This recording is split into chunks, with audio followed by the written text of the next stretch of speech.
What is up, YouTube? It's me, your boy Michael, back with another episode of our cover series. This one, the third and final episode in the series on the Paladin. Today we're going to be covering features. Give me a second. Game rules, the Paladin. Okay, and as per usual, we will be focusing on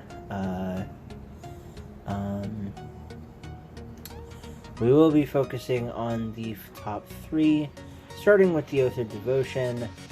Hold on. Creating a Paladin. Okay. So yeah, I was right. Okay. For the Oath of Devotion, they get for their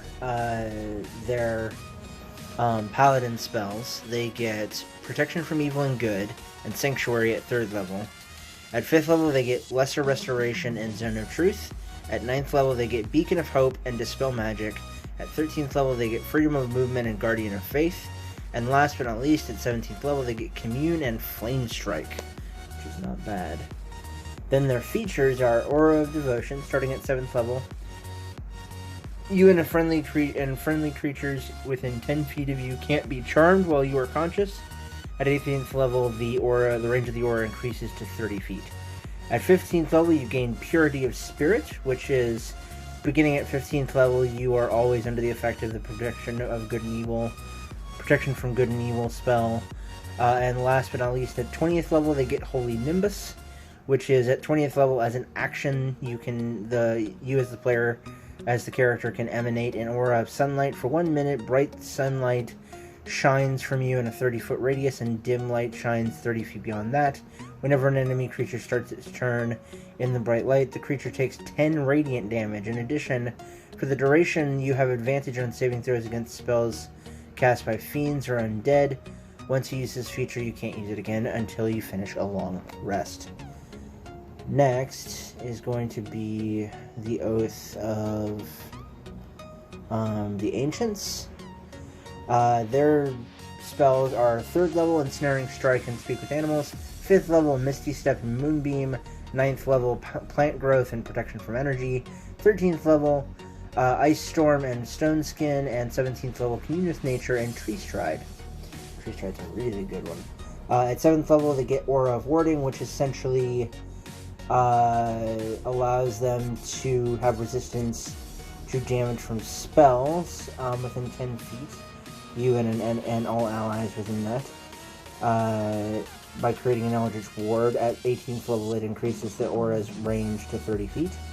At 15th level, they get Undying Sentinel, which is, at 15th level, when you are reduced to 0 hit points and not killed outright, you can choose to drop to 1 hit point instead.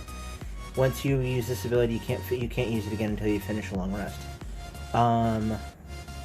Additionally, you suffer none of the drawbacks of old age, and you can't be aged magically. I don't know why that's put in there. And then, last but not least, at 20th level, Elder Champion. You can assume the form of an ancient force of nature, taking on any appearance you choose. For example, your skin might turn green. Sorry guys, my power just went out on my phone.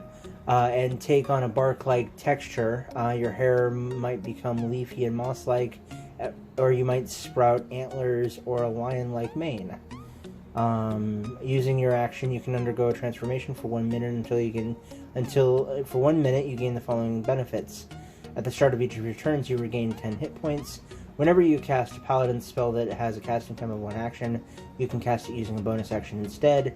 And enemy creatures within 10 feet of you have disadvantage on saving throws against your Paladin spells and Channel Divinity options. Obviously, once you use this feature, you can't use it again until you finish a long rest. And last but not least, the Oath of Vengeance. Their spells are Bane, Hunter's Mark, Hold Person, Misty Step, Haste, Protection from Energy, Banishment, Dimension Door, and Hold Person and Scrying. At 7th level, they get Relentless Avenger, allowing their supernatural focus to help them close off a foe's retreat. When they hit a creature with an opportunity attack, they can move up to half their speed immediately after the attack, as part of the same action or reaction. This movement doesn't provoke opportunity attacks either. At 15th level, they gain the Soul of Vengeance, allowing them to have the authority with which they speak their vow of enmity, giving to have more power over their foe. When a creature under the effect of their vow of enmity makes an attack, you can use your reaction to make an attack, a melee weapon attack against the weapon if it is within range. And last but not least, the best of them all, at 20th level, they gain Avenging Angel, which they can assume the form of an angelic avenger. Using your action, you undergo the transformation for 1 hour. You gain the following benefits. Wings sprout from your back and grant you a flying speed of 60 feet. You emanate an aura of menace in a 30-foot radius. The first time an enemy enters the aura or starts its turn there during a battle, the creature must succeed a wisdom saving throw or become frightened of you for 1 minute or until it takes any damage. Attack rolls against the frightened creature have advantage once you finish this feature. Obviously, you can't use it again until you finish Long Rest. All of that being said, here comes, since we're at 6 minutes and 35 seconds on this video, here is my final judgment on the Paladin. Great freaking class. It's perfect if you want to have a great, if you want to have a more Gish-like character, a more spell sword-like character, but don't want to go the Warlock route. And it's also great if you want to play a Holy Warrior who isn't necessarily religious, but is more zealous. It's just a great thing altogether.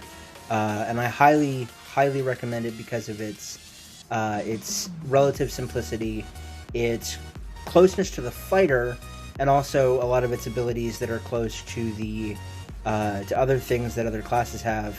I highly recommend it for players going from beginner to intermediate. So it's kind of in the middle there.